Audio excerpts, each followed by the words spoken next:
जिनकी ज़मीन पे फ्रॉड हुआ है, जिनकी ज़मीन पे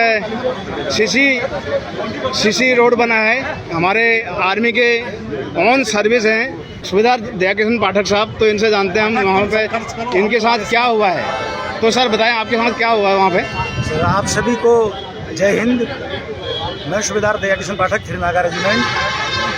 मैं पिछले 1 महीने से लगा हूँ अपने ज़मीन का डिसीजन मिल जाए।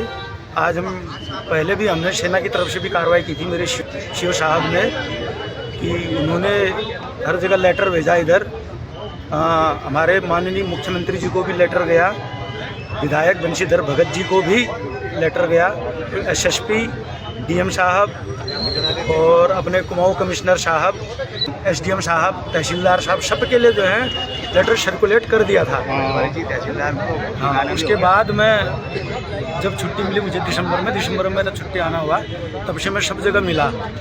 तो अभी आज भी सुबह हम माननीय डीएम साहब से मिल के आए। डीएम साहब ने एसडीएम साहब से केस को तुरंत ट्रांसफ़र किया। उसमें क्योंकि बहुत पहले 2021 में वहाँ के तत्कालीन ग्राम प्रधान हरीश आर्या ने जो बिना किसी खोजबीन के प्लॉट खाली देखा, पीछे के प्लॉट उनके बिक नहीं रहे थे, और हमको आपस में लड़ा के अपना तो सितारगंज भाग लिए। पहले 10 फीट के रोड में बेचा, पहले 10 फीट के रोड में, फिर 15 फीट करवा के मेरे प्लॉट से पीछे को करके मेरे साथ 15 फीट फ्रॉड कर दिया उसने, और उनके साथ भी फ्रॉड कर दिया पीछे वालों को, क्योंकि वो भी जाएँ तो कहाँ से जाएँ। उनको बोला कि आपको हम सड़क देंगे, आपके साथ हैं, वो भी मेरे साथ हैं, क्योंकि उनके साथ भी गलत हो रखा है। दोनों जगह हमको आपस में लड़ा दिया, और अपना ऐश की ज़िंदगी जी रहा है वो सितारगंज अपने फार्म हाउस में। देखिए कितना बड़ा। और यहाँ पे हमने कई दिन उनको कॉल किया, थाने से कॉल किया, प्लस उनको हमने खुद भी कॉल किया उस ज़मीन के बारे में, वो आया नहीं। लेकिन अब जब एसडीएम साहब ने पूछा कि उनसे ये पूछा कि आपने आपके खेत नंबर आपने ऐसा रोड निकाली है, ये जगह आपकी थी? मैंने कहा नहीं थी। उन्होंने जबरदस्ती उन्हें खाली दिखाई तो सर नहीं यहाँ, और मैं मेरे ऑफिस में आए थे, मेरे ऑफिस में ये प्रकाश मेहता, बबलू पांडे और ये लोग लेके आए थे मेरे पास। इन लोगों ने मेरे को बोला कि ये प्लॉट है, मैंने इनको दिखाया, इनको भेजा, और पूरन सिंह बिष्ट जी ने रस्म में मैं इनके साथ 2021 से लगा। अच्छा, इनके सपोर्ट में लगा। ठीक, तुम्हारे प्लॉट में कब्जा हो गया, आप मुझे बताइए लगाऊं नहीं लगाऊं बताइए। और मैं इनसे इनके पास तो मैं घर में भी जाता हूँ। हाँ सर, भाई का रिश्ता टाइप का निभाते हैं लोग, तो इनकी कोई इसमें गलती नहीं है, ये तो मेरी मदद कर रहे हैं शुरू से 2021 से। जितना पता इनको है उसके सिलसिले में उतना मुझे जानकर, क्योंकि तो बाहर रहता हूँ, तो सर को मैं इसलिए अपने साथ लाता हूँ कि ये मेरी मदद। तो अभी यहाँ पे एडीएम साहब और डीएम साहब ने क्या कहा? सर एसडीएम साहब ने कह रखा कि पूरन सिंह बिष्ट जिनने इनके नाम रजिस्ट्री करी है, वो और कापड़ी जी जिन्हें पूरन सिंह बिष्ट के नाम करी, कापड़ी जी और कापड़ी जी, रिंकू मेहरा जी और हरीशचंद आर्य जी, चारों के लिए बोला है कि या तो आप समझौता करके देखो, पीछे 5-6 प्लॉट हैं, 4-5 परिवारों को या तो न्याय दिलाओ, या तो न्याय दिलाइए, या इनको पैसा दीजिए, कहीं प्लॉट दे दीजिए, या फिर इंक्वायरी होगी। सारे पूरी कॉलोनी वाले नपेंगे, पूरी कॉलोनी वाले नपेंगे तो पूरी कॉलोनी वाले इन पे केस करेंगे। कहाँ जाएंगे ये लोग? ये लोग कहाँ जाएंगे? हरीशचंद आर्या जी कहाँ जाएंगे उस समय? जिनने कॉलोनी काटी कहाँ जाएंगे? क्योंकि वो तो सभी लोग केस करेंगे, वहाँ तो कब्जा हो जाएगा। वर्ग 3 की जमीन वर्ग 1 में कैसे बेच दी?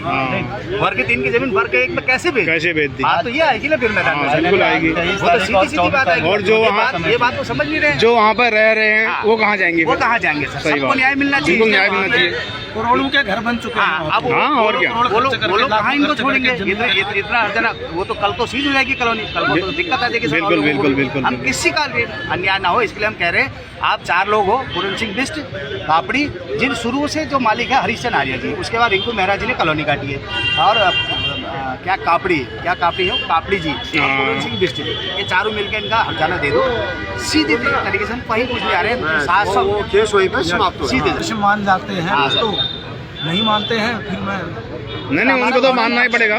सर फिर हमारा प्लॉट हम कब्जा करेंगे, क्योंकि सीधा सीधा साहब के सामने बात हो गई है कि 92 नंबर हरीश आर्या जी का नहीं है। नहीं है। तो उन्होंने कहा ये खेत मेरा नहीं था, तो आपने हमारे प्लॉट में क्यों निकाली? उन्होंने कहा इनका भी नहीं था, तो मेरा नहीं था और इनका नहीं था, तो क्या आप जबरदस्ती कब्जा किसी में कब्जा कर लेंगे, सही बात है ना, न्याय की बात तो होनी चाहिए। बिल्कुल बिल्कुल। भाई इसका नहीं है उसका नहीं है, तो वो हम जानेंगे, पूरन सिंह जानेगा और ये जानेंगे, तुम कौन होते हो रास्ता निकालने वाले? सही बात है। सीधी बात तो ये होनी चाहिए। हरीश आर्या हरीश आर्या सब बोला है कि हाँ। मैं मेरे ऊपर इसमें बेदखली है, हाँ, मेरे नाम पे नहीं है, दादाजी के नाम पे। फिर क्यों काट दिया? दादाजी के नाम पे था, तो खुद के नाम पे नहीं आया, तो वो कैसे रोड काट सकते हैं? सही बात। तो यह है दोस्तों हल्द्वानी का हाल।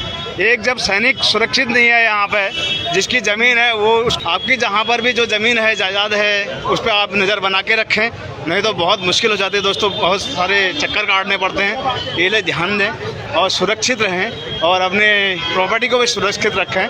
तो उसका एक ही तरीका है कि आप बाउंड्री वॉल करते रहें और देखते रहें कि मेरी ज़मीन कहाँ पर है, कैसी है। आप देख सकते हैं यहाँ पे हमारे फौजी भाई किस प्रकार से परेशान हो रखे हैं। ये सालों से लगे हैं, 1-1.5 साल से यहाँ पर लगे हैं अपनी ज़मीन को छुड़वाने के चक्कर में, मगर कोई सुनने वाला नहीं है। तो आज IDM साहब और DM साहब और पुलिस थाने तक हो चुके हैं और सभी संगठनों से मिल चुके हैं यहाँ पे।